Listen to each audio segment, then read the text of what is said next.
Bueno, yo soy de hablar moviéndome, así que me voy a liberar acá. Nada, primero, ante todo, gracias por asistir. Esta es, como decía Paula, la última de las charlas. No sé si estuvieron las anteriores. Las anteriores. Ok, hay bastantes personas, así que eh, lamento decirles que soy el orador más aburrido de los cuatro, pero al ser el último, bueno, ya no tienen escapatoria, ya están adentro.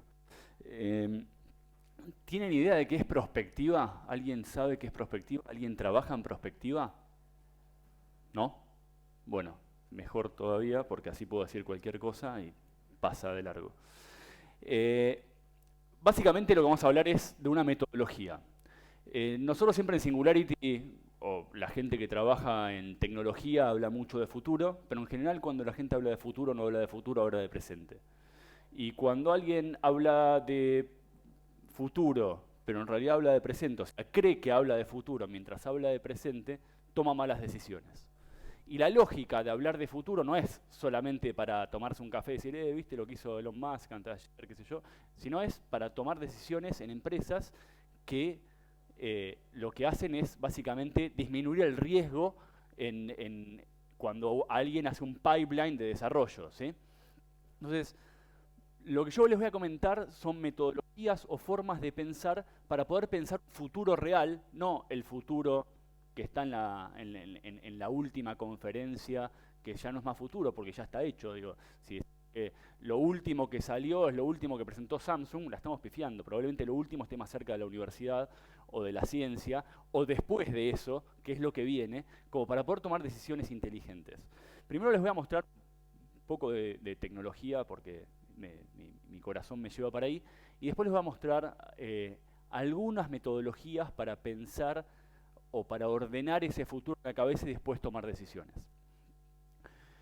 No es novedad que las cosas cambian rápido, de hecho, si estuvieron en las otras conferencias, seguro les hablaron de exponencialidad, de tecnologías exponenciales, de cómo va cambiando rápidamente la tecnología y cómo esas tecnologías impactan en la vida de todos y particularmente en la vida de las empresas o de las ideas que tenemos, que ya no tenemos que pensar más ideas para hoy, sino tenemos que pensar ideas para los próximos, no sé, 10 años, 15 años o inclusive 5 años ya se puede hacer prospectiva. Entonces, la lógica que se está hablando hoy, o la que se habla en Singularity, o la que queremos mostrar, es una lógica caótica, la típica, lo típico que se dice, el vuelo de la mariposa. ¿Sí? El vuelo de la mariposa en Corea del Norte hace un huracán en Carolina del Sur.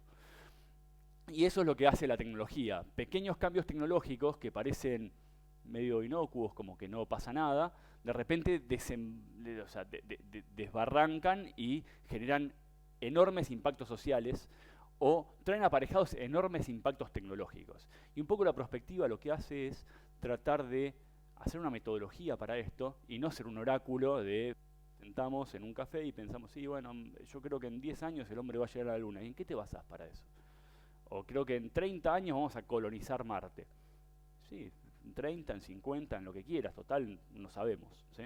Entonces la idea es tratar de meter una metodología ahí arriba.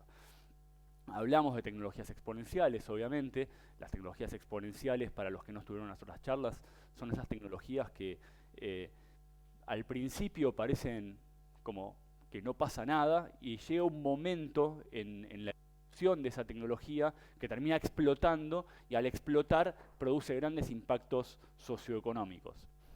La típica tecnología exponencial o la primera que se dieron cuenta de alguna manera que era exponencial es la computación. ¿Sí? La computación, si vieron, no sé, por ahí la película de Turing, que fue famosa el año pasado, en realidad la primera computadora, lo más parecido a lo que tenemos ahora, es del año 40 y pico, que se hizo para la Segunda Guerra Mundial, y no pasaba nada, no pasaba nada, después empezó a entrar en ciencia, después empezó a entrar un poco en producción, y recién en la década del 80 explotó, y hoy todos tenemos una computadora, o mucho más de una computadora, y podemos ver cómo un celular tiene la capacidad de procesamiento de la última computadora de hace 3 4 años. ¿Sí?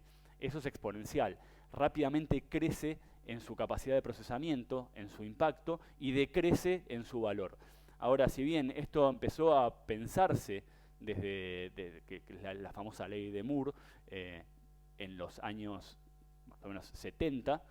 En realidad lo que se dieron cuenta es que no solamente la computadora o los microprocesadores respondían a una lógica exponencial, sino un montón de otras tecnologías que se fueron detectando y que se van a ir detectando, porque en realidad es difícil predecir cuál es la exponencial y cuál no. Pero entre esas tecnologías, que son de las que más se hablan en Singularity, está la biotecnología, la nanotecnología, tema energías, tema de comunicaciones, computación, robótica, obviamente, el tema de fabricación digital, neurociencias, y podemos enumerar un par más. Todas estas áreas de técnica o científica, digo, técnico y científico lo divido en lo que está de bicho de laboratorio a lo que podemos usar nosotros en nuestras casas o aplicar en la industria, son todas cuestiones que están respondiendo a lógicas exponenciales, y al responder a esa lógica exponencial lo que hacen es que cuando nosotros querramos hacer algo en torno a estas tecnologías, no tenemos que pensar en lo que hay hoy, porque si hoy nos ponemos a hacer algo sobre esta tecnología pensando en lo que hay hoy, mañana vamos a perder porque esta tecnología nos habrá superado muchísimo, ¿sí? Otra de las cuestiones que se habla en Singularity, quizás esto también alguno lo vio, de hecho es una teoría o hay un libro bastante interesante de Salim Ismail, que es uno de los fundadores de Singularity, que se llama Exponential Organizations, que dice cómo las tecnologías exponenciales se impactan en las organizaciones. O sea, cuándo una organización se torna exponencial y cuáles son los factores que las tecnologías exponenciales cambian la lógica de producción. Lo que dicen es, cuando yo tengo una idea exponencial, siempre lo que primero uno piensa es en la digitalización, la app de, ¿sí? Hago una app de tal cosa, hago una web de tal otra, pero es la lógica de algo que está en el mundo real, lo digitalizo. Una vez que lo digitalizo, lo que viene es la etapa de decepción. Primero pienso que al digitalizarlo mágicamente va a cambiar el mundo, y dice, ¿sabes qué? Le falta un poco de tracción, falta que arranque. Y esa es si ustedes piensan en una curva exponencial, que son las curvas que se disparan rápidamente, es la primera parte de la curva donde parece que no pasa nada. Hasta que llega la etapa de disrupción, que es donde está en el codo de la curva y explota. Y cuando eso explota, lo que empiezan a aparecer son impactos sociales, que es la desmaterialización, lo que era real se transforma en virtual. Ahora les voy a dar un par de ejemplos. La desmonetización empieza a cambiar la forma en la que nosotros intercambiamos los bienes, y eso lleva a la democratización, que todos empezamos a acceder a cosas que antes no accedíamos. Lo estoy hablando en el aire, piensen en dos cosas muy fáciles: Uber, Spotify, Netflix, Airbnb. Son todas cuestiones que empezaron a sacar cosas reales a cosas virtuales. Digo, Spotify, yo antes me tenía que comprar un CD que salía $10, ahora pago $3 por mes y tengo todos los CDs del mundo, ¿sí? Entonces, lo democraticé, lo digitalicé, explotó, ¿sí? Y empiezan a tener todas esas lógicas de compañías exponenciales. Igual acá no vamos a hablar de compañías exponenciales, pero estoy dando esto como activador de por qué necesitamos hacer prospectiva y también cómo empezar a pensar en los cambios que necesitamos meter en nuestras metodologías de prospectiva. Otro libro que me gusta mucho, uso en casi todas mis charlas, de hecho si ven mis charlas en general esta placa está, y no ganas de no cambiarla, sino es porque me parece que es súper importante. Si alguna vez vieron o leyeron el libro de Jeremy Rifkin, que se llama Economías de costo marginal cero, él lo que propone es que, dadas las evoluciones que se ven en la historia, es economista él, dice que las revoluciones industriales son disruptivos en 3 niveles: en las comunicaciones, en la energía y en la logística. Dice, bueno, estuvo la máquina por el telégrafo y el tren, ¿sí? Después el avión, el petróleo, el teléfono. Bueno, él dice que ahora estamos viviendo, en este momento estamos siendo parte de una revolución industrial donde la energía es renovable, las comunicaciones son planas y la logística, por ahí esto es un poquito más tirado de los pelos, pero también está cambiando fuertemente. Y dice, la energía es renovable, entonces el costo marginal de la energía renovable es 0. Si el costo marginal es lo que me sale producir 1 watt más de energía. Yo una vez que clavé un molino o puse un panel solar, el próximo, o sea, tengo que hacer la inversión inicial, pero después toda la producción que hay sobre eso, el viento no me cobra por watt y el sol tampoco me cobra por watt, con lo cual el costo marginal de la energía pasa a ser 0. Las comunicaciones pasa lo mismo. Yo pago mi banda ancha y bueno, y salvo algunas empresas de celulares y algunas cosas, no me cobran por mega que gasto. Yo me puedo comunicar con todo lo que quiero y pagué un plano, ¿sí? Entonces el costo marginal del mega consumido de la comunicación es cero. Y con respecto a lo que es logística o transporte, él dice, se agarra de dos, tres cosas. Dice, por un lado, la fabricación digital. Yo hoy puedo mandar una silla por mail. ¿Por qué? Porque mando el plano de la silla y del otro lado hay una impresora 3D, un router CNC o un elemento de fabricación digital que me lo replica. Entonces, no pagué nada de costo. Y por otro lado, empieza a pensar algunas cosas, como por ejemplo los autos autónomos. Entonces yo digo, tengo un auto autónomo, el costo marginal de manejar ese auto termina siendo cero, si lo recargo con energías renovables y nadie lo conduce, entonces si yo pongo un camión autónomo, llevarlo de una punta a la otra, el costo marginal de ese camión termina siendo cero. Entonces la logística está tendiendo a cero. ¿Qué pasa con esto? Rompe la economía. Porque nuestra economía está basada en cosas de costo marginal, no cero. En general nuestra economía cobra por costo marginal, ¿sí? Entonces estamos ante una revolución industrial. Yo les voy tirando ideas de formas de pensar para pensar en el futuro, ¿sí?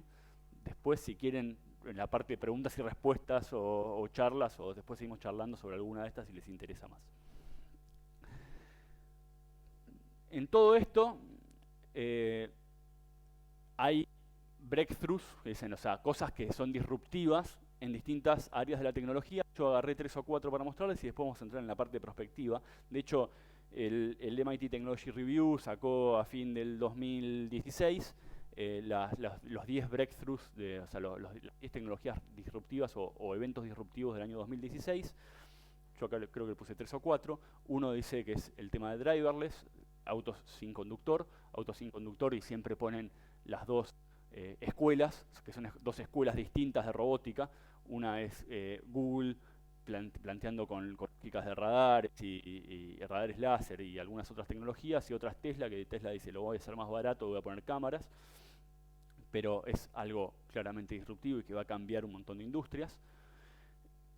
La reutilización de cohetes espaciales, o sea, básicamente lo que está haciendo Elon Musk con SpaceX, que esto va a cambiar una industria muy fuerte, porque la reutilización de cohetes espaciales lo que va a permitir es que el acceso al espacio sea mucho más barato, y asociado al acceso al espacio, por ejemplo, hay ya empresas establecidas que están pensando en minar asteroides. Entonces, uno dice, ¿cómo esto cambia una economía? Bueno, esto cambia una economía porque hay un loco que está pensando en traer materiales metálicos desde un asteroide, y eso cambia toda una economía porque, por ejemplo, por un lado, no habría que usar cianuro y todo ese tipo de cosas que usan para disolver piedras acá en la Tierra. Entonces contaminamos un asteroide que no sabemos a quién le cae, pero a nosotros no. Y por otro lado, todo lo que está pasando acá cambia, porque toda esa gente que trabaja acá, ¿cómo la reconvierto, no? O sea, hay varios cambios, por esto también minar asteroides, están pensando minar asteroides con robots, no mandar mineros a un asteroide. Entonces, cuestiones como lo que está haciendo Elon Musk con SpaceX claramente es algo disruptivo. De nuevo caemos con Elon y siempre no soy muy fanático de su personalidad, sí de su capacidad, pero SolarCities es una empresa que hay un par de multimillonarios que la fundaron y está haciendo una granja, de hecho ya la abrió, la granja de paneles solares, que está generando 1 gigawatt con paneles solares, y si quieren asociado a esto, el año pasado hubo bastantes noticias sobre, creo que por mayo del año pasado, toda Alemania funcionó como al 90% con energías renovables. Toda Alemania, o sea, inclusive la industria de metales pesados de Alemania, la industria pesada de Alemania, estaba funcionando con energías renovables. Acá paréntesis, energías renovables no son solares y eólicas solamente. Hay energías renovables como la hidroeléctrica, que es renovable y entra en ese combo, porque a veces tendemos a pensar que la hidroeléctrica no es renovable o no las asociamos con las energías limpias. Y algunas otras cosas como robótica, de hecho el MIT Technology Review decía que uno de los grandes breakthroughs del año pasado fue que hubo 2 laboratorios que pudieron hacer que los robots se empiecen a enseñar entre ellos. Ya no es más un robot haciendo cosas que hacía el humano, sino es un robot enseñándole a otro robot cosas que hacía el humano. es bastante fuerte si lo piensan, porque ya ni siquiera nos necesitan a nosotros para enseñarles a hacer cosas, se enseñan entre ellos, ¿sí? Esto está a nivel, obviamente, pero de todas maneras también, ahí sí les recomiendo, si están en esto, leer seguido. Technology Review para mí es una de las mejores revistas. Salió toda una nota sobre dark factories, sobre fábricas oscuras. Y de las dark factories, las fábricas oscuras, son oscuras porque básicamente son oscuras, no tienen luz. Y no tienen luz porque no trabaja gente, trabajan robots, ¿sí? Y cuando empiezan a ver el tema de cómo trabajan robots, empezaron a ver la cantidad de robots que hay en China y las que hay en Corea, cada 10.000 trabajadores, y lo que están entendiendo es que China está en un momento muy complejo, porque si no tecnifica, se queda atrás. China no está tecnificada en comparación a Corea, vean los números. Si no se tecnifica, se queda atrás, pero si se tecnifica, tiene que sacar a toda esa mano de obra que tiene dando vueltas. Entonces, si no se tecnifica, no le compra a nadie, y ¿qué hace con todos los chinos que trabajan? Y si se tecnifica, ¿qué hace con todos los chinos que trabajan? Entonces tiene un problema demográfico súper fuerte China en este momento, y de hecho hay un par de estadísticas del Boston Consulting Group que dice que casi la mitad de las empresas que facturan más de 10 billones de dólares de capital americano están volviendo a fabricar en Estados Unidos, ¿sí? Entonces hay un problema bastante grande con eso. Siguiendo, y ahora sí metiéndonos un poco en perspectiva, y solamente para agitar un poco una frase de Stephen Hawking, que hay algunos que la traducen como "y a veces se guarda uno", tipo Dios juega los dados y a veces se guarda uno, es cómo entendemos esos dados y cómo tratamos de mirar el cubilete antes que ruede, ¿no? Y la idea de esto, que es como empecé, es tratar de que esto sea útil, porque si es solamente por fe, no lo hagamos. Leámosla muy interesante en la peluquería. Yo no voy a la peluquería, claramente, pero lo pueden leer en otros lugares. La idea es identificar riesgos e identificar oportunidades, ¿sí? A eso queremos hacer prospectiva. Y queremos hacer prospectiva para no quedar salames, como este pobre tipo, que en realidad dijo algo muy sensato para el año que lo dijo, pero claramente la erró, ¿sí? O este otro, ¿sí? Que considerando que era del año 89, probablemente 2 meses después de decir esto, el 30% de la población tenía celulares. Pero bueno, lo dijo el día antes que el codo de la curva. Y nos puede pasar a todos.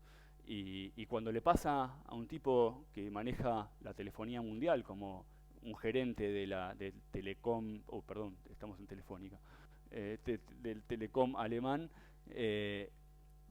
puede ser bastante grave hasta para su trabajo, porque calculo que si el tipo hizo inversiones pensando así, por ahí pifió donde puso la plata, ¿sí? Entonces no queremos que pase, por eso queremos ordenar nuestra perspectiva. Y cuando hablamos de perspectiva, hay más frases graciosas que cosas hechas, y lo que queremos hacer es dar herramientas para la toma de decisiones, ¿sí? Uno de los grandes pensadores o estrategas de la prospectiva dice que estas son las 2 claves fundamentales de la prospectiva. Y cuando hablamos de futuro, básicamente no podemos hablar de futuro, porque no se puede analizar lo que no pasó. Eso es ciencia, ¿sí? No podemos analizar lo que no pasó. Eso es una cosa. Y después la segunda, que esto hay varias frases de Jung y qué sé yo, que básicamente si nosotros queremos ser prospectiva, no queremos decir lo obvio, queremos decir lo no obvio, porque para lo obvio ya lo sabemos, ¿sí? Entonces queremos encontrar lo no obvio, y en lo no obvio es donde está el diferencial que uno va a apostar y va a hacer va a tomar la ventaja, ¿sí? En lo no obvio, en lo que no ve todo el mundo, porque si hacemos lo que ve todo el mundo, es como la bolsa, ¿sí? Si todos vamos a comprar la acción que va a subir y la acción no termina subiendo tanto, ¿sí? Entonces, lo que queremos es justamente tirar algún pronóstico loco, pero loco con sentido, no loco desquiciado, ¿sí? ¿Cómo se hace esto? Y voy a estoy yendo un poco rápido, un poco a propósito, porque me recomendaron que era en general mejor después las charlas, y estoy de acuerdo con eso, por eso son todos como prender chispas. ¿Cómo se hace un proceso de prospectiva? Básicamente son seguir 5 pasos. Es una metodología, ¿sí? Es un manual. El tema es que es un manual sobre algo que no se puede analizar. termina siendo un poco turbio lo que estoy contando, pero ahora les voy a dar algunas ideas. Primero, definir el alcance. ¿Para qué lo estoy haciendo? ¿Sí? ¿Para qué quiero saber el futuro? ¿Sobre qué porción del futuro voy a trabajar? No quiero saber todo el futuro. Bueno, en realidad sí lo quiero saber, pero claramente no lo voy a poder saber, ¿sí? Entonces, ¿sobre qué porción quiero trabajar? Quiero entender mi negocio, quiero entender un producto, quiero entender mi cliente, quiero entender un país, quiero entender un sistema socioeconómico, quiero entender un sistema sociopolítico. ¿Para qué estoy haciendo prospectiva? ¿Sí? ¿Cuál es mi objetivo de long term? ¿Sí? ¿Dónde estoy pensando? Después, ¿qué metodología elijo?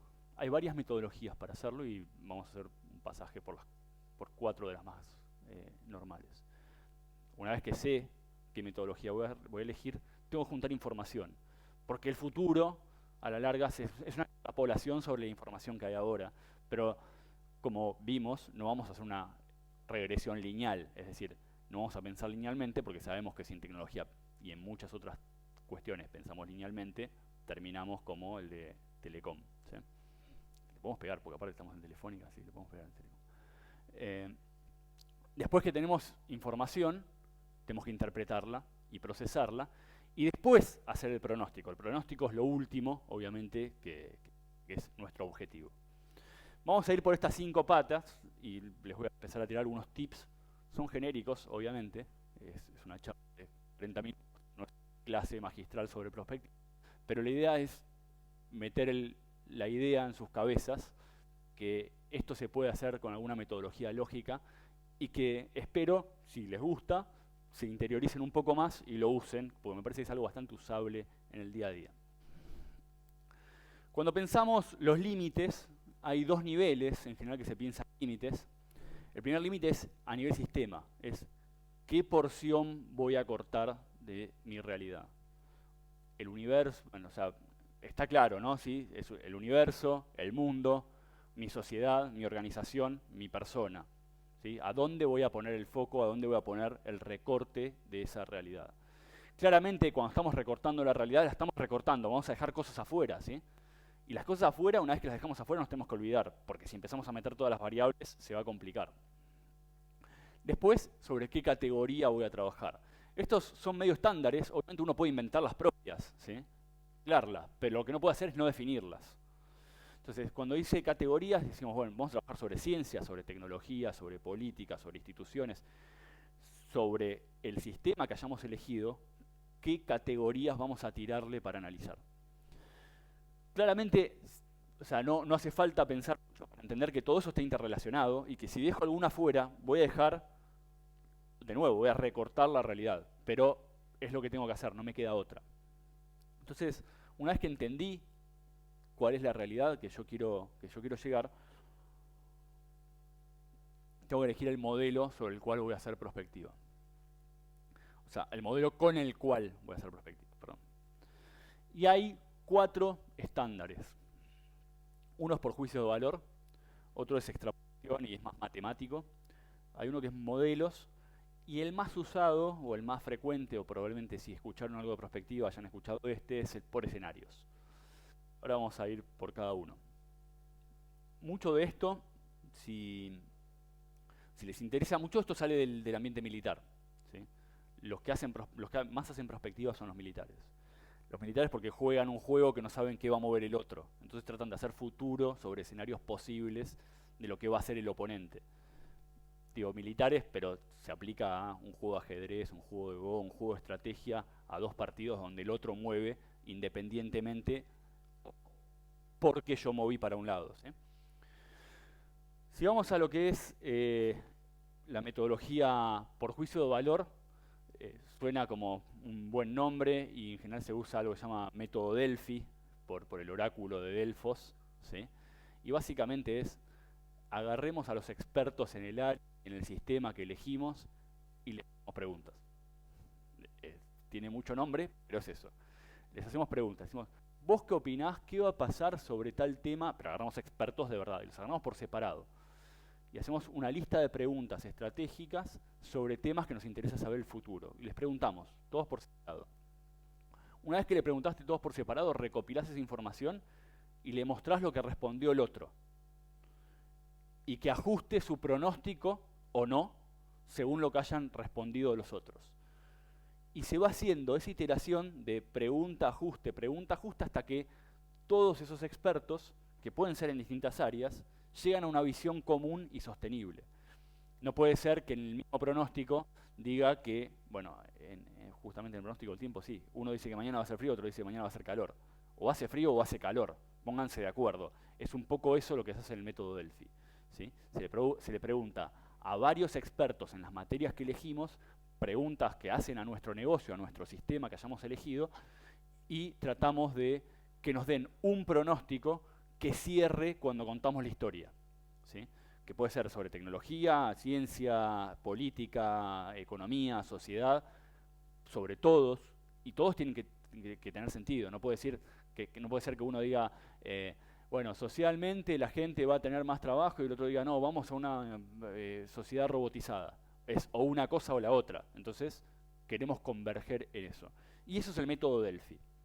No hay mucha más magia. Hay estándares para hacerlo, y hay procedimientos para ejecutarlo, y hay buenas prácticas y ese tipo de cosas, pero no va mucho más allá que eso. El tema de análisis de tendencia y extrapolación básicamente es lo que hizo Moore en el año 70 para hacer la ley de Moore. Moore se dio cuenta que cada 18 meses se duplicaba la cantidad de transistores que podía poner por pulgada cuadrada dentro de una pastilla de un chip. Y dijo, bueno, si cada 18 meses se duplica, primero tengo uno, a los 18 meses tengo transistores, a los 18 meses 4, a los 18 meses tengo 8, y eso es exponencial, ¿sí? Exponencial con exponente 2. Y lo que hizo fue extrapolar, ¿sí? Extrapoló la cantidad de transistores que podía poner por pulgada cuadrada, y después, como la cantidad de transistores que uno puede poner por pulgada cuadrada es proporcional a la velocidad de las computadoras, dijo, las computadoras duplican su velocidad cada 18 meses. Y extrapoló, y en base a eso dijo, bueno, en la década del 70 las máquinas iban a, no sé, 1 MHz, en el 2000 van a ser 3 GB. Y la pegó. Ahora está en discusión si sigue siendo válido o no. Y eso también está bueno que esté en discusión, porque la extrapolación tiene varios métodos. Hay cosas que parecen exponenciales y terminan siendo algo que se llama curva S, que parece exponencial y de repente hace así, ¿sí? Y hay algunos que dicen que es lo que pasa con la informática convencional. Por eso están viendo otros tipos de informática para poder salvar a Moore del papelón. Hacer papelones así vale la pena de último. Después hay otra metodología que es guiada por modelos, ¿sí? Y acá, cuando se guía por modelos, se tratan de hacer modelos de simulación de variables. Y cuando se hacen modelos, hay 2 o 3 formas de hacer modelos. Una es modelos tipo neuronales, ¿sí? Es poner información en redes neuronales, y que red neuronal, que no es nada más que matemática compleja, o matemática muy difícil de explicar, y que la computadora lo hace muy bien, lo que hace es detectar patrones.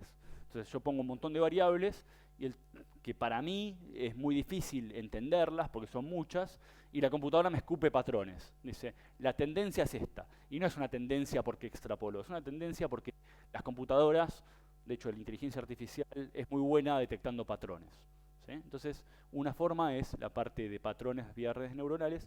Otra forma, y por eso ahí puse un conjunto de Julia, creo que es ese, es usar modelos de teoría del caos. Volviendo, no fue aleatorio que puse una mariposa de la teoría del caos al principio, ¿sí? Los modelos de teoría del caos lo que dicen es que hay bifurcaciones, y hay que tener mucho cuidado cuando las tecnologías se bifurcan y crecen. Y hay modelos complejos, matemáticos, donde uno puede meter datos de prospectiva y sacar patrones o dar explicaciones sobre el pasado y por lo tanto sobre el futuro, ¿sí? Son bastante más... esto es lo más complejo que se puede hacer en matemática, de hecho es una matemática bastante avanzada. Y por último, el tema de escenarios, que el tema de escenarios, como les dije, se usa mucho en cuestiones militares, por ejemplo, y los escenarios no son más que recordar y contar una buena historia que cierre sobre el sistema en el futuro. Es storytelling, ¿sí? Tiene un lindo nombre, se para un general, es el escenario, qué sé yo. Bueno, me está contando una historia, ¿sí? Pero si esa historia me sirve para tomar decisiones, bienvenida sea la historia. Y cuando se hacen escenarios, en realidad en casi todas las metodologías, se trata de buscar no un solo futuro, sino lo que se llama futuros posibles. Futuros posibles con respecto a la información que yo tengo en este momento. Y en esos futuros posibles siempre hay dos extremos, la utopía y la distropia, o sea, utopía y distropia, o sea, el mejor escenario posible y el peor escenario posible. Piensen si yo soy una empresa o si soy un gobierno, quiero ver qué hacer en el futuro y digo, bueno, lo mejor que me puede pasar es todo esto, lo peor que me puede pasar es todo esto. Y está lo más probable que probablemente esté en el medio. O no, una de las puntas puede ser lo más probable, ¿sí? Pero siempre hay utopía, distopía y lo más probable. Si yo soy una empresa grande, lo que tengo es la ventaja de poder empujar un escenario. ¿Sí? Si yo soy una empresa que pesa lo suficiente, no sé, soy Coca-Cola, soy Ford, soy localmente Techin, o soy un gobierno, puedo empujar un escenario. Entonces yo puedo decir, los escenarios futuros posibles son estos, por toda esta tendencia. ¿Cuál me conviene? Yo hago fuerza para que suceda lo que más me conviene. En la otra punta, los pobres mortales, que calculo que somos la mayoría de acá, donde no tenemos la fuerza para empujar un escenario, lo que podemos hacer es tomar decisiones pensando en qué pasaría si sucede tal escenario o cual. Y el qué pasaría no es solamente defensivo, es proactivo también. Yo me puedo defender de algo que venga a atacarme de alguna manera, ¿sí? Algo que me venga a bajar el negocio y yo pensar en cómo reconvertirme, en cómo poner traba para que no me bajen, pero también puedo ver que hay una tecnología en el futuro cercano que potenciarme mucho y hacer una inversión para crecer, porque sé que hoy vendo 10 botellitas de agua y el escenario me dice que las botellitas de agua van a estallar y mañana voy a vender 10 millones y me puedo empezar a preparar para producir 10 millones. Ese es el espíritu de la prospectiva. Esas son las metodologías. Ahora, cuando empezamos a buscar los datos, esta es una matriz típica que dice, yo tengo cosas conocidas y desconocidas. Tengo cosas conocidas que conozco, es mi expertise, es lo que yo sé. ¿Sí? Sobre eso no tengo dudas, los datos que estoy tomando ahora. Tengo cosas desconocidas que conozco, entonces es desconocidas que conozco, es la intuición. O sea, no sé que conozco algo. Eso es lo más parecido a la intuición. Cuando dicen, ¿por qué lo hiciste? Por intuición. En realidad es que vos no estás seguro cómo explicar eso que estás diciendo. ¿Sí? Eso es la intuición. En general tiene un back muy técnico, pero uno no entiende muy bien cómo hizo para llegar a esa conclusión.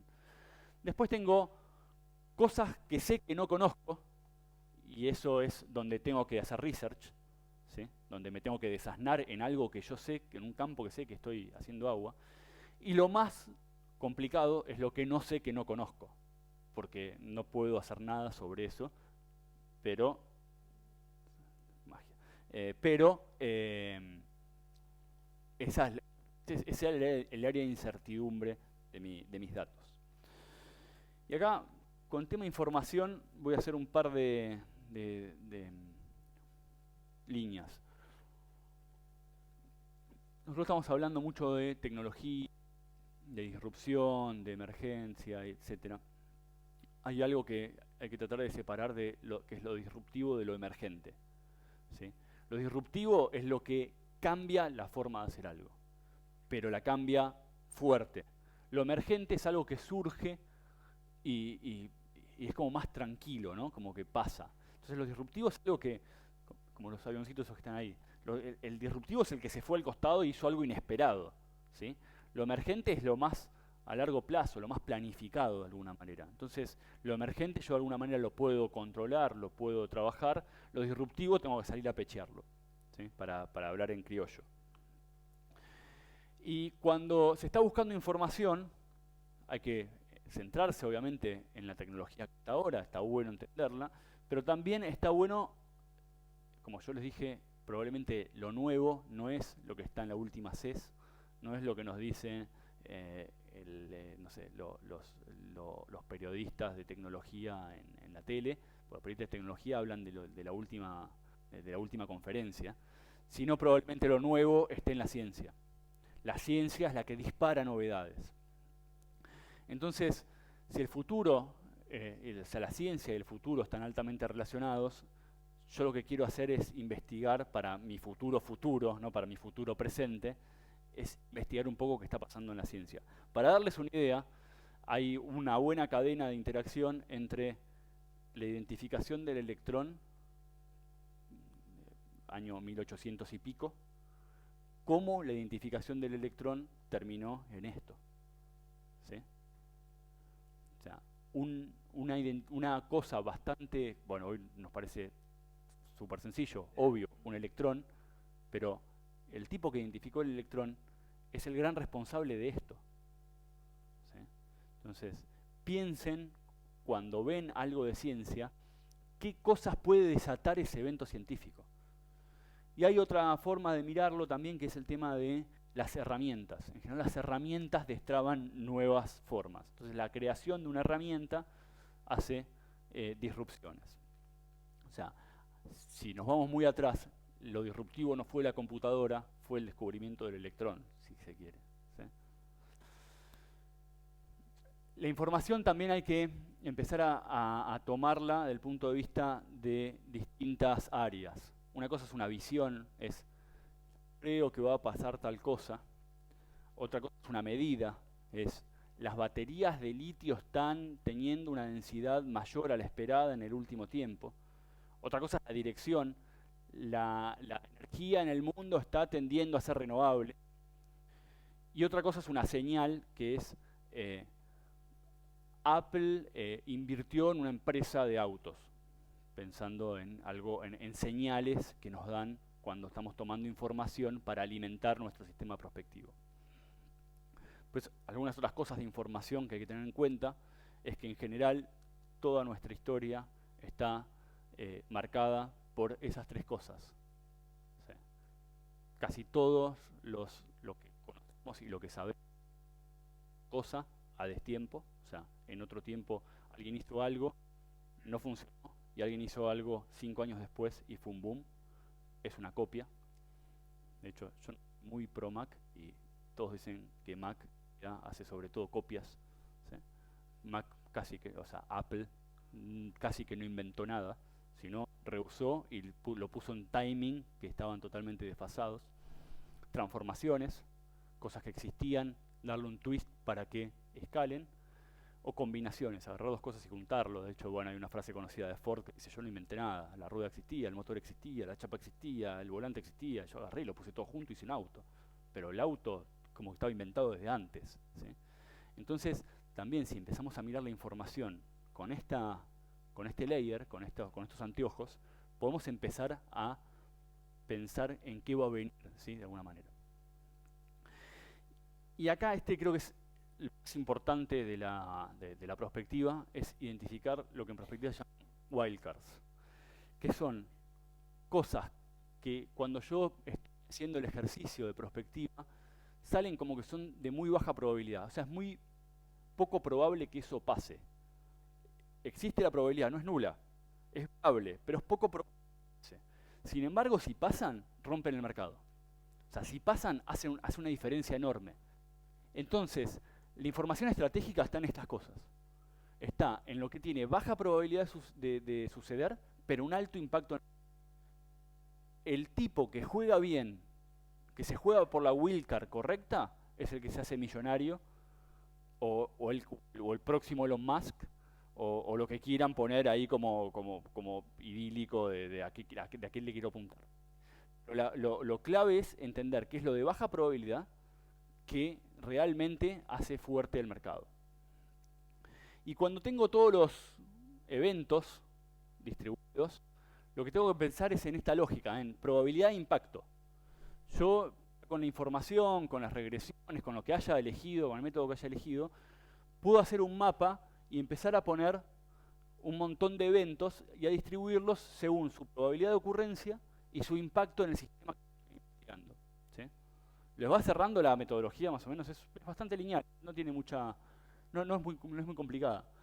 Y cuando los empiezo a poner por ahí, empiezo a entender que alta probabilidad, alto impacto, claramente tiene que estar en mi escenario, porque va a pasar y me va a impactar, entonces eso no hay duda, eso lo tengo que meter en mi juego. Baja probabilidad, bajo impacto, no me interesa, ¿para qué voy a hablar sobre eso? Después, los que dicen de forma son para cerrar el escenario, para contarlo, para florear un poco la historia.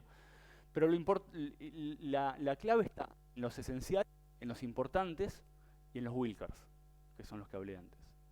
Si yo hago buenos escenarios, de estos que sea utópico, distópico, más probable, etc., eligiendo bien en esos 4 cuadrantes, o sea, eligiendo los hechos de esos 4 cuadrantes, que no se contradigan entre sí, porque cuando uno busca información va a encontrar que en el mismo mapa va a haber hechos que se contradigan, entonces tengo que asegurarme de que no se contradigan entre sí. Si yo ubico bien esos hechos, voy a tener buenos escenarios y en base a eso voy a poder empezar a tomar decisiones.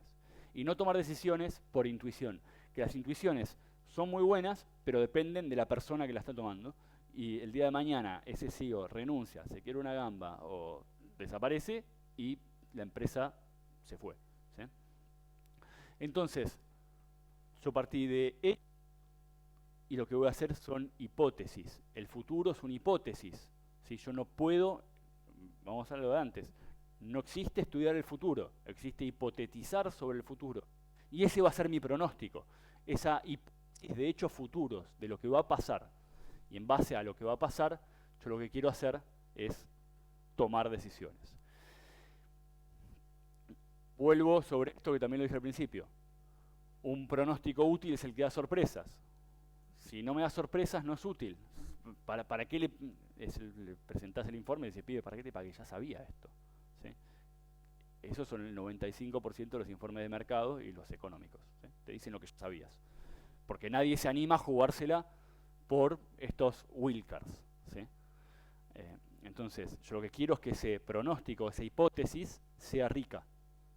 Esto también hay que explicárselo bien al que te está pagando. Es decir, mirá que lo más probable es esto, puede suceder esto, pero lo rico está en que vos tomes decisiones sobre estos eventos de baja probabilidad de ocurrencia y de alto impacto.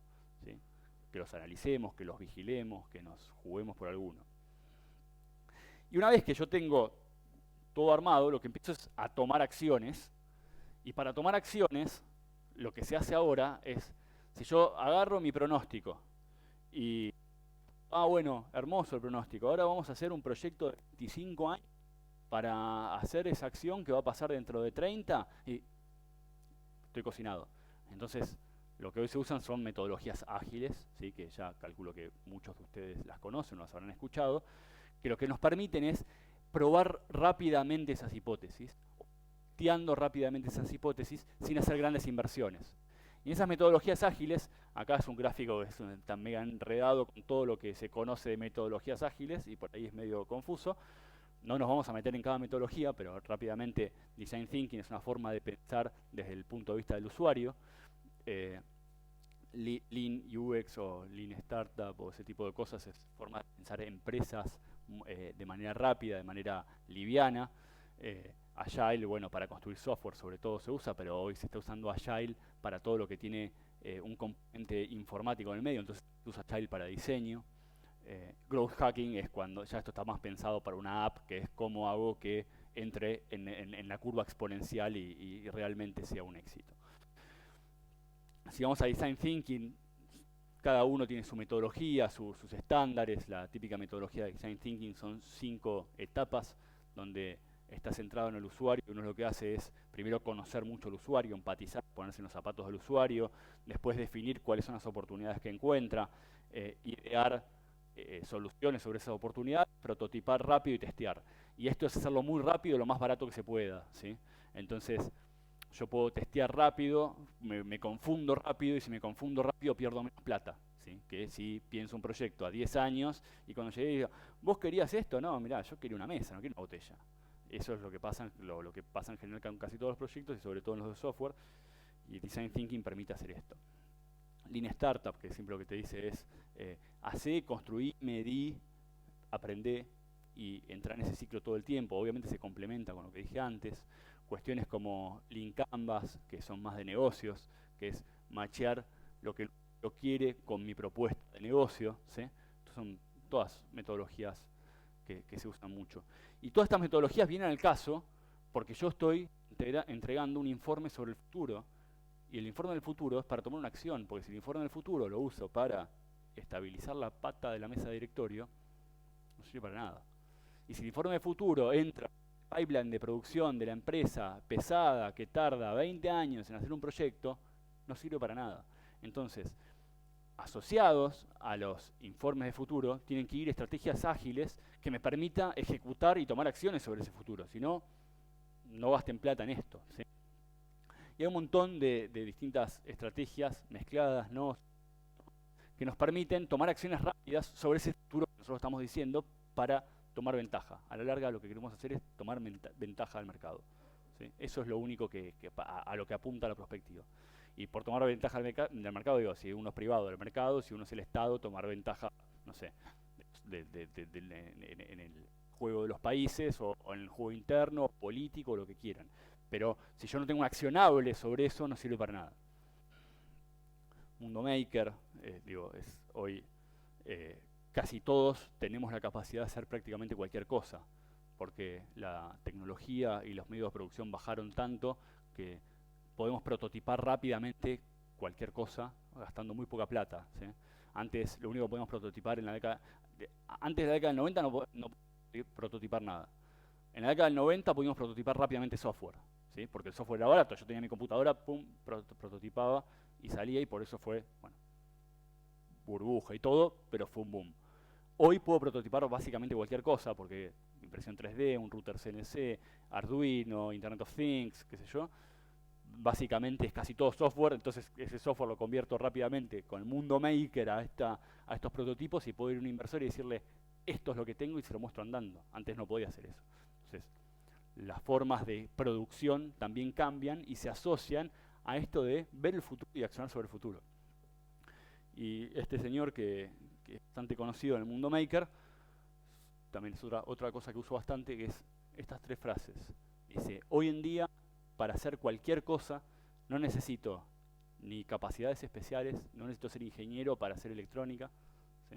No necesito ser diseñador para hacer un mueble, no necesito plata, o no necesito grandes cantidades de plata. Antes, para hacer un molde de esto tenía que hacer un molde de colada de plástico que me salía como $10.000 cada molde. Hoy voy, lo diseño, lo imprimo en 3D, me salió 100 pesos, ¿sí? Y no necesito producción masiva. De nuevo, relacionando con lo que acuérdense de Rifkin, que dice que estamos en una revolución industrial. Y la revolución industrial en la que estamos es la revolución industrial donde no necesitamos producción masiva y volvemos a una producción personalizada, ¿sí? Gracias a los medios digitales de producción. Entonces, tenemos hechos, tenemos hipótesis, tenemos acciones, y lo que nos queda es vigilar que eso suceda. El informe prospectivo no muere en el informe. Hay que darle un seguimiento y hay que empezar a chequear los hechos que van pasando y los que no van pasando, y rediseñar los escenarios en base a lo que de verdad fue pasando. Acuérdense que estamos haciendo pronóstico, ¿sí? Lo bueno de esto es que no podemos ser peores que los meteorólogos. Siempre es un aliciente. Pero si vamos vigilando esos hechos, vamos ajustando, ¿sí? Entonces el tema de vigilancia también es bastante importante. En general, las empresas o los organismos que hacen prospectiva tienen otra rama que se llama vigilancia tecnológica, que son los que están viendo si eso pasó o no pasó, o están viendo cuestiones muy puntuales del negocio para entender cómo les está impactando a ellos, ¿sí? Para cerrar, vamos a cerrar con una frase del jefe. Este es Ray Kurzweil, que es uno de los fundadores de Singularity, que es uno de los grandes autores de nuestra época. El tipo tiene unas invenciones importantes, y es uno de los padres de la singularidad como filosofía de vida. Y lo que dice él es, él hace futurología, hace esto, hace prospectiva. El tipo es uno de los que más ratio de pegada tiene, tipo que describió Google en el 75, cosas así hizo. Y lo que dice es, yo en realidad me fui a hacer prospectiva porque yo soy inventor. Pero yo soy inventor para el futuro, no soy inventor para lo de ahora. Yo no quiero solucionar algo que está ahora, yo quiero solucionar algo que cambie las cosas. Entonces, para que cambien las cosas tengo que entender el futuro. Para entender el futuro me tuve que hacer forecaster o foresight para empezar a hacer cosas de real impacto. Eso es más o menos lo que les quería contar para darles una idea de lo importante que es esto en algunas sociedades. No sé particularmente si Trump lo hizo, pero casi todos los presidentes de Estados Unidos, cuando asumen, reciben 5 informes, ¿sí? Le dan 5 carpetitas. Uno es de inteligencia, otro es economía, otro es temas de guerras, bélicos, y uno es prospectiva. Un informe le dan de cómo va a estar el mundo en todo su mandato, y en general lo tiran a 40 años, para que tome políticas pensando en los 40 años que van a venir y no en la media hora, y casi igual que acá, ¿no? Y no en la media hora que sigue por una cuestión política. O sea, a ese nivel de importancia tiene. Grandes empresas lo hacen. Shell es uno de los que más promueve el tema prospectivo. Shell promueve tanto el tema prospectivo que en su última prospectiva dijo que el petróleo no iba a ser más un elemento de intercambio. Tenés que ser Shell y decir que el petróleo no va más. Digo, el tipo que lo dijo, chapó, se la jugó. Y hacen ese tipo de cosas porque quieren avanzar sobre la lógica de tomar decisiones a tiempo. En vez de ocultarlo, de decir, no, el petróleo sigue, vos seguís invirtiendo que el petróleo sigue. El tipo dice, no, el petróleo no va a ir más. ¿Cómo jugamos ahora? ¿Cómo jugamos en los próximos 20 años para deshacernos de nuestro único negocio o el mayor negocio? Entonces, esto pasa en las empresas, digo, no es una cuestión académica, y tiene ese nivel de importancia, y la lógica es que cada vez más gente lo entienda, porque cuanto más lo entendamos, mejores decisiones vamos a tomar, ¿sí? Así que la idea, bueno, era contarles un poco que esto existe, que se hace, es una metodología, es fácil la metodología, después hay que ponerse a hacerlo, obviamente, y hay que ejecutar después sobre eso. Preguntas, lo que quieran.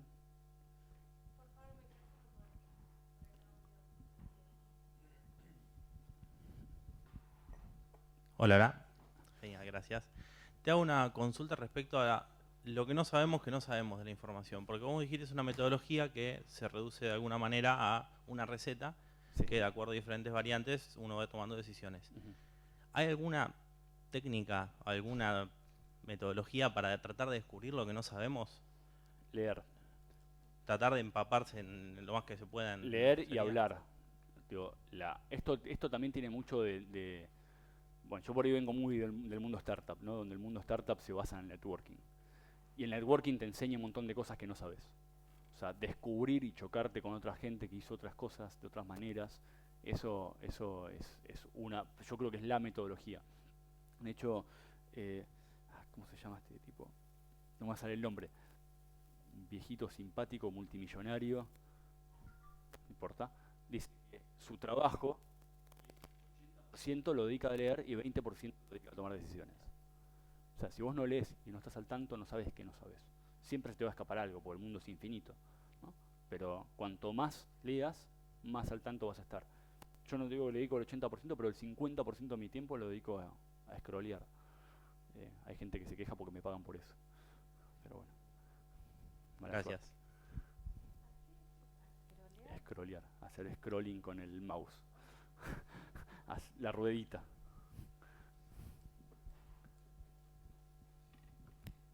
Sí, digamos, de alguna manera, en toda la metodología, en todos los pasos de la metodología, hay un supuesto que es la racionalidad del ser humano. ¿Cómo se compatibiliza este enfoque, que tiene por supuesto eso, con lo que se ha dado a llamar la nueva economía del comportamiento, aquella parte del saber que, digamos, saca a relucir la irracionalidad natural del mismo ser humano? Eso es un modelo matemático, es un modelo econométrico, un modelo psicológico, que vos lo podés poner dentro de la metodología, como una variable más. No te lo impiden que lo pongas. Si vos dentro de tu ámbito, tu categoría de estudio está la parte sociológica, psicológica, y vos creés que tu modelo responde a esa forma de actuar, lo pones en el modelo. no está modelado, ¿no? Digo, lo que vos estás diciendo no es un título, está estudiado. Y si está estudiado, está modelado. Y si está modelado, lo puedes incluir de alguna manera. Lo que no se puede incluir es el título, es la idea. Como idea no lo puedo incluir. Ahora, si esa idea está sustentada científicamente, si está sustentada científicamente, quiere decir que tiene un modelo atrás que lo avala, el modelo sí lo puede incluir. No sé si respondo. Sí, gracias.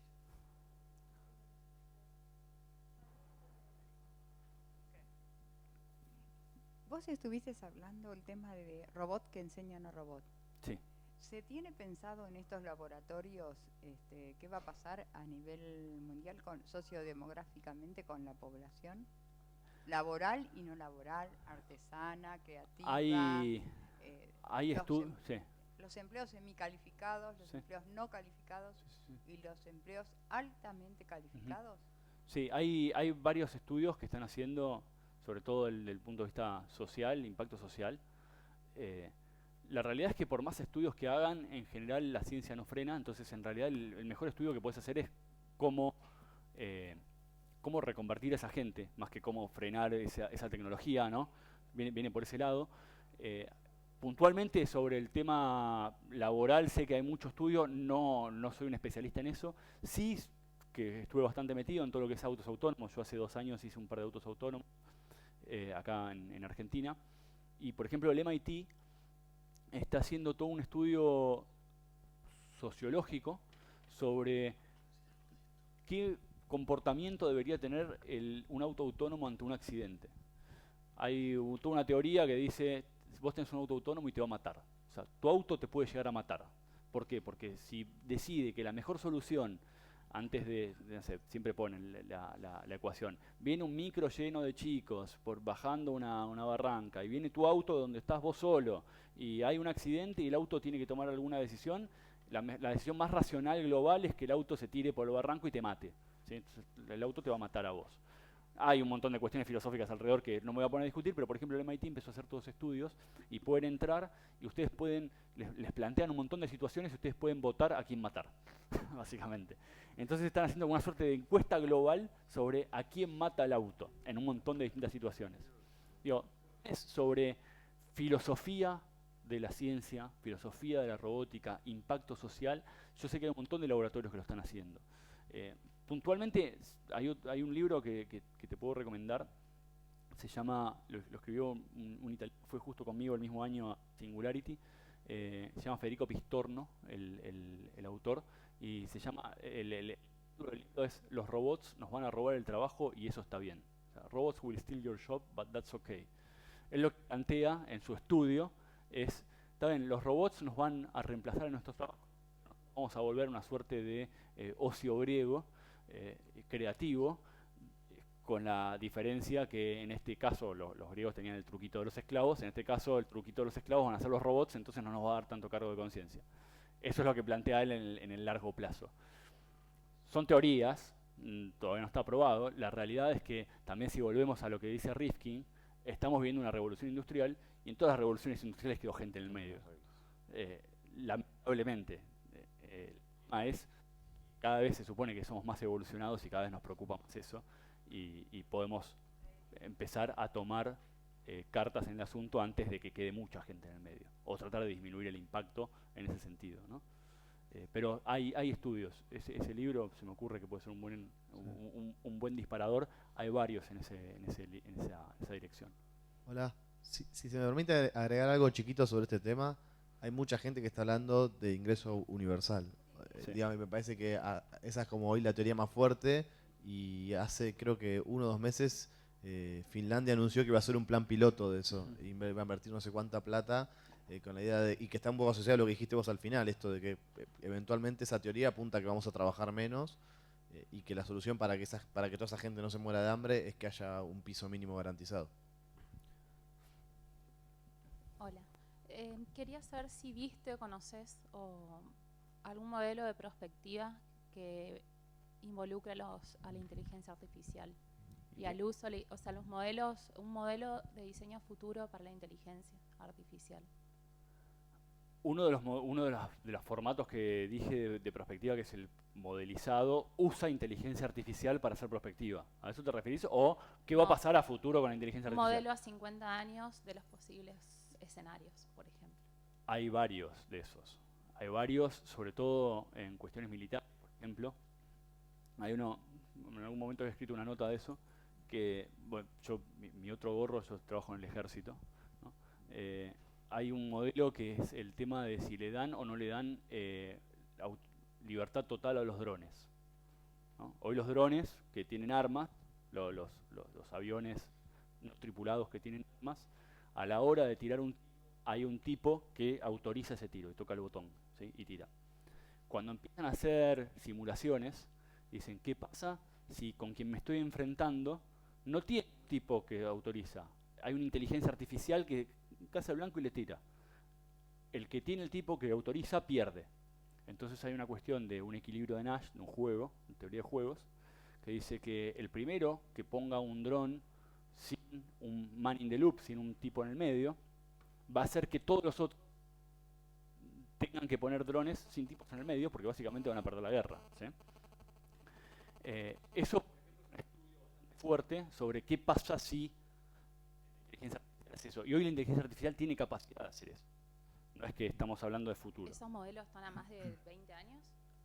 Ese modelo no saben cuándo va a pasar, porque el momento que, a ver, pongamos el gorro de Occidente, el momento que uno del ISIS tire un dron sin eso, Estados Unidos lo va a tener que hacer, no le queda otra, ¿sí? Entonces, no es que está, no sé si están a más de 20 años que un loco lo haga, pero el primero que lo hace, ¿sí? Después, con cuestiones de inteligencia artificial, hay que tomarlo, no sé, yo soy bastante, tengo como teorías encontradas, yo no estoy tan seguro que la inteligencia artificial nos pueda reemplazar absolutamente a nosotros.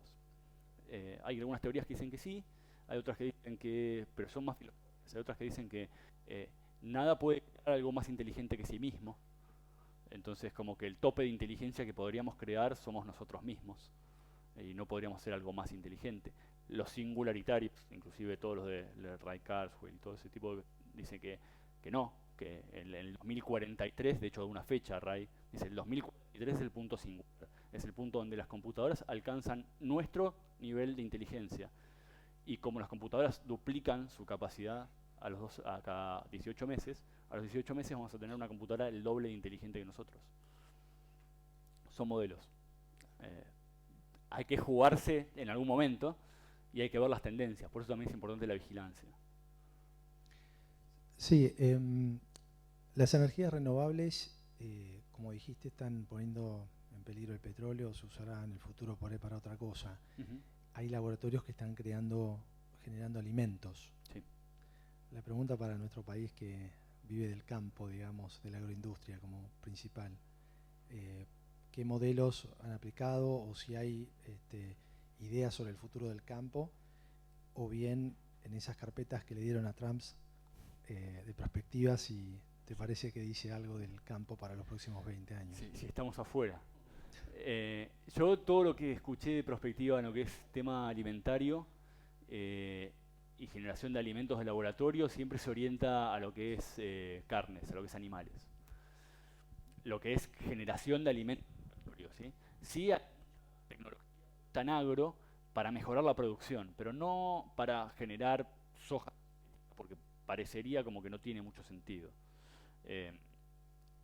Entonces, en lo que es animales, ya 3 empresas que están probando, de hecho creo que la semana pasada salió una nota, pero ya yo cuando estuve allá en Singularity comí una hamburguesa de laboratorio, que agarran una célula madre, no soy biólogo, ¿no? Pero la tocan para que eso y te hacen crecer carne en el laboratorio, básicamente, no hay un animal que interviene.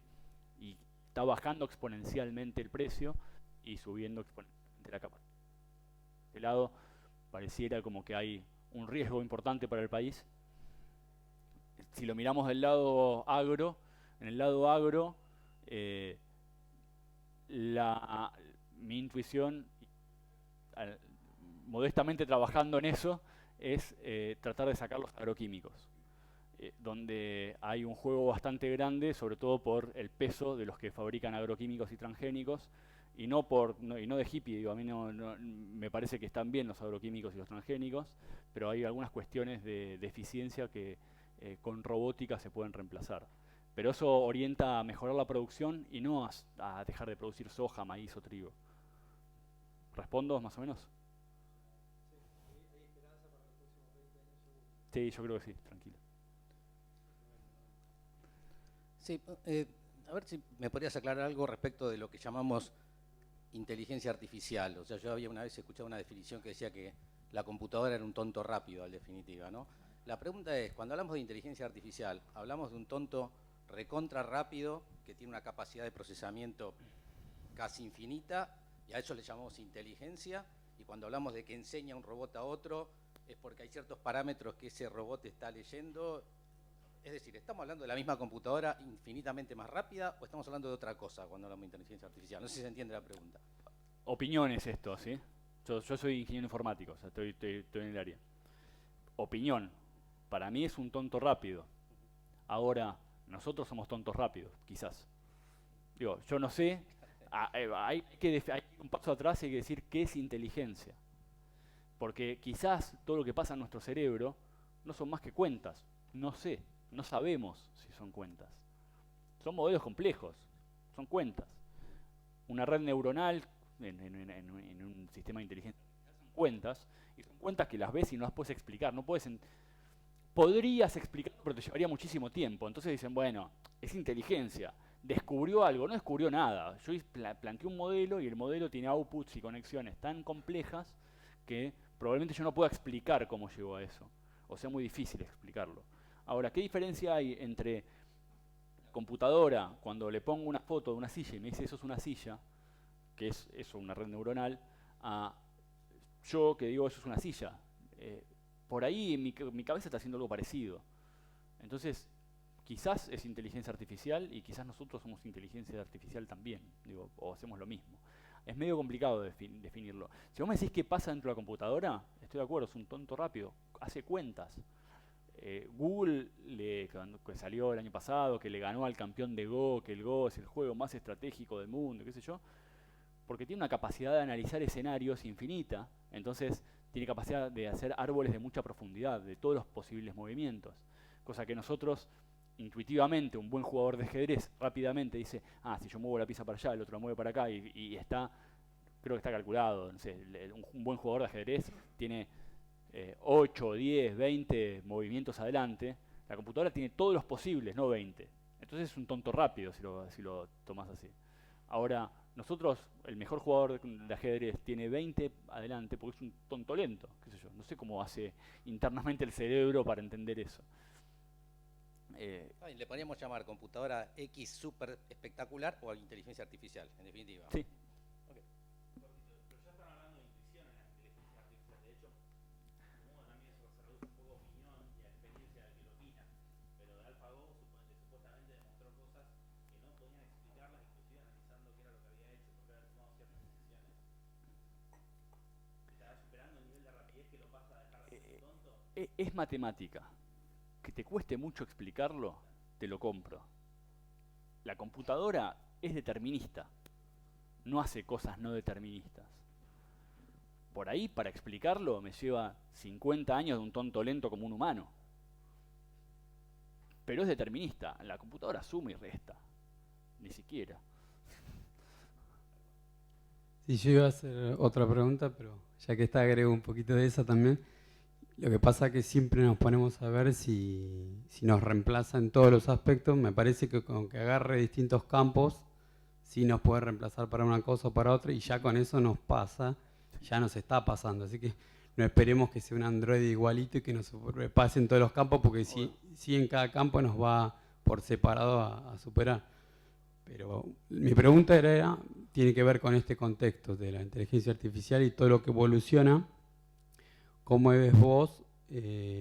Opinión, ¿no? También hay mucho de que, sobre todo con Elon Musk y otros, hay mucho también de amarillismo, pero sí hay una realidad en cuanto a los humanos aumentados. ¿De qué forma el humano ya teniendo un celular nos aumentamos, ¿no? Porque buscamos en Google, pero ¿de qué forma, cómo lo ves vos? Que es una de las formas de revalorizar el humano ante toda esta inteligencia artificial, no competir, pero sí buscar de repente algunos trabajos en que ese tonto rápido por ahí no es tan bueno, pero ¿cómo lo ves? Si por ahora es humo o hay bastante de que, viste, las BCI, las interfaces del cerebro o qué cosas. Hay una empresa Kernel y otras que están ahí un poco con eso, pero no sé cuánto es humo, en tu opinión, y cómo lo ves que es una beta posible. Yo las betas que veo son todas posibles. No hay nada. Hoy la realidad es que es muy difícil pensar en algo que sea imposible, que nos ocurra. El proyecto más grande que está encarando hoy la ciencia, creo, es lo que se hizo en la década del 90 con el ADN, se está haciendo ahora con el cerebro, ¿no? Y decodificar el cerebro, decodificamos nuestra matriz, que es el ADN, decodificamos el cerebro, que es nuestra computadora, de ahí en más. Yo no sé qué queda para decodificar y para entendernos y para evolucionarnos y el impacto que tiene. Pues agrego algo a lo que decía la señora, como para hacer peor escenario, aunque es mejor. Vamos a vivir mucho más tiempo, entonces no solamente que los robots nos reemplazan en nuestro trabajo, sino que va a haber mucha más gente globalmente que vamos a vivir más tiempo, indefectiblemente. Entonces, yo creo que es todo posible. También se vio eso en las últimas Olimpiadas, que vos decías, la aumentación. Antes los Paralímpicos era porque alguien con un problema físico no podía competir con alguien que no tenía el problema físico, porque el que no tenía problema físico ganaba. Con Pistorius, que era el tipo que le faltaban las piernas, no podía competir porque Pistorius le sacaba 3 vueltas al tipo que tenía piernas. Dice, ¿hasta dónde va a pasar que no te convenga, que decís, uy, mirá, nací con las 2 piernas, la verdad que cagada, me corto una pierna, me pongo una de esas buenas y salgo corriendo? Hay también temas así éticos en el medio, ¿no? Que es hasta dónde sirve y qué pasa con el tema de la aumentación humana. Y para lo militar, por ejemplo, también. Bueno, se está usando mucho, ya están en uso exoesqueletos. Exoesqueletos ya están en uso. Te voy a cambiar un poco de tema. Yo vengo de la rama de la arquitectura. Y hoy en día la arquitectura a nivel técnica está cambiando muchísimo, desde la aplicación de técnicas paramétricas para diseño de edificios, que empezaron en una fachada y hoy en día se están haciendo edificios completos. O en China, que hace poco imprimieron una casa en 3D. Acá también, unos cordobeses creo que hicieron una CNC para imprimir. Pero yo voy un poco más allá. Hoy en día el urbanismo pasó a no verse tan linealmente y que sea un urbanista maestro que dice cómo se tienen que hacer las cosas, sino que han pasado a ser sistemas más complejos, sistemas complejos, donde se necesitan equipos interdisciplinares. Sí. ¿La perspectiva se está utilizando hoy en día, que vos sepas, en diseño de alguna ciudad? Sí, se usa. De hecho, bueno, yo estoy a veces asesoro a alguien de las ciudades. Sí, se usa. Se usa y hay o sea, vos cada cosa, el auto autónomo te cambia una ciudad. Claramente te cambia una ciudad. El teletrabajo te cambia una ciudad. No sé, podés pensar en tecnologías que parecen como súper de computadora, pero que claramente cambia la ciudad. Sí, se usa mucho. IBM tiene muy buenos informes al respecto, porque IBM quiere meter mucho la cuchara en lo que es Smart Cities, y en base a eso hace mucha prospectiva, obviamente muy sesgado para su negocio, pero hace mucha prospectiva. Intel también se metió bastante, y hay unas cuantas empresas que lo hacen. Hay informes públicos, buscalo porque vas a encontrar, si te interesa, buscar, hay un montón de eso. La parte urbanística, la parte ecológica en estos modelos también se toma. Sí. Porque lo del auto sí, que se decían un auto, aparte que no se usara por una sola persona, sino que fuera hasta una ciudad, otra persona lo podía utilizar. Correcto. Por el volumen de los automóviles. Sí. Pero en la parte ecológica, ¿se toma en cuenta? Sí. Es una variable más que se pone en el juego, ¿no? El impacto ecológico. De hecho, uno de los grandes impactos de los autos autónomos justamente es el ecológico. Porque se está pensando en que en un mundo ideal donde son todos los autos autónomos y donde hay car sharing, o sea, uno deja de ser el dueño del auto para ser el dueño del servicio del auto. Probablemente hay informes que dicen que va a sobrevivir un auto de cada 15. O sea, hoy yo tengo un auto que hace 3 horas que está estacionado en la plazoleta de acá abajo. ¿Qué está haciendo? Nada. Está haciéndome gastar plata del estacionamiento, ¿sí? Hay la necesidad para transportar a todo el mundo en una ciudad bastante intrincada, como puede ser ciudades grandes, Buenos Aires, San Pablo, Nueva York, o sea, es un auto cada 15. O sea, hay 14 autos de más. O sea, es bastante la proporción, y eso es impacto ecológico, ¿no? Bueno, me tocó a mí.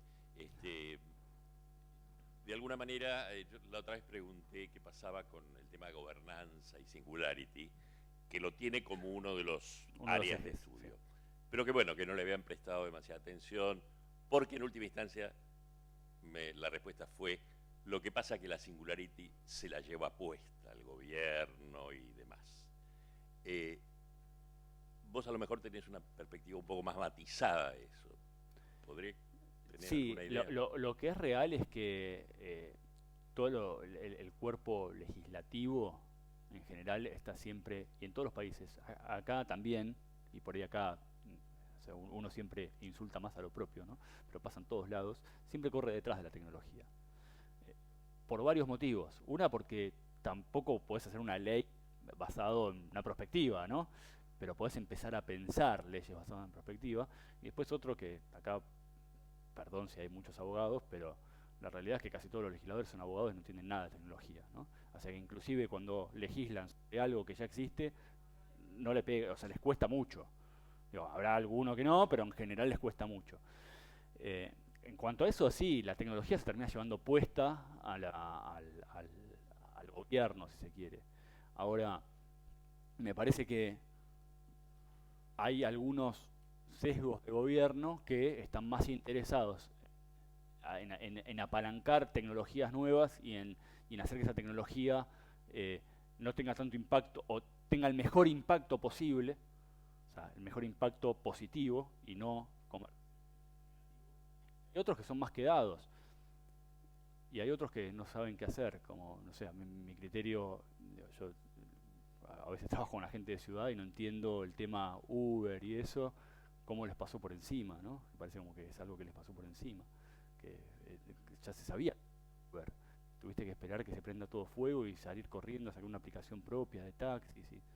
O sea, eso es una clara deficiencia en no hacer una buena prospectiva para poder actuar, ¿no? En el otro extremo, cuando nosotros hicimos los autos autónomos, nos los compró la Ciudad de Buenos Aires. O sea, la Ciudad de Buenos Aires sponsorió 2 autos autónomos con el justificativo de empezar a entender qué impacto urbanístico tenían y cómo tenían que empezar a pensar la ciudad con autos autónomos.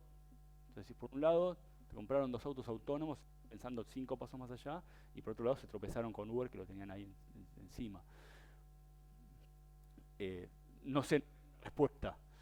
Yo creo que esto es una herramienta que deberían usar más los políticos, si se quiere, o los legisladores, porque los ayudaría a plantear un mapa. Lo que pasa es que es muy difícil sacar a esa gente de la coyuntura. Bueno, me ha pasado. No voy a dar nombres, ni quién, ni partido, ni ciudad, ni nada, pero digo, ¿por qué no hacemos un ejercicio de prospectiva? A ver cómo vamos a estar en 10 años. 10 años. Para mí, largo plazo son la próxima elección, faltan 6 meses. Decime qué va a pasar en los próximos 6 meses, los próximos 10 años, que lo haga otro. Depende a quién agarres. Cualquier cosa, tienen mi mail ahí, mi contacto. Gracias.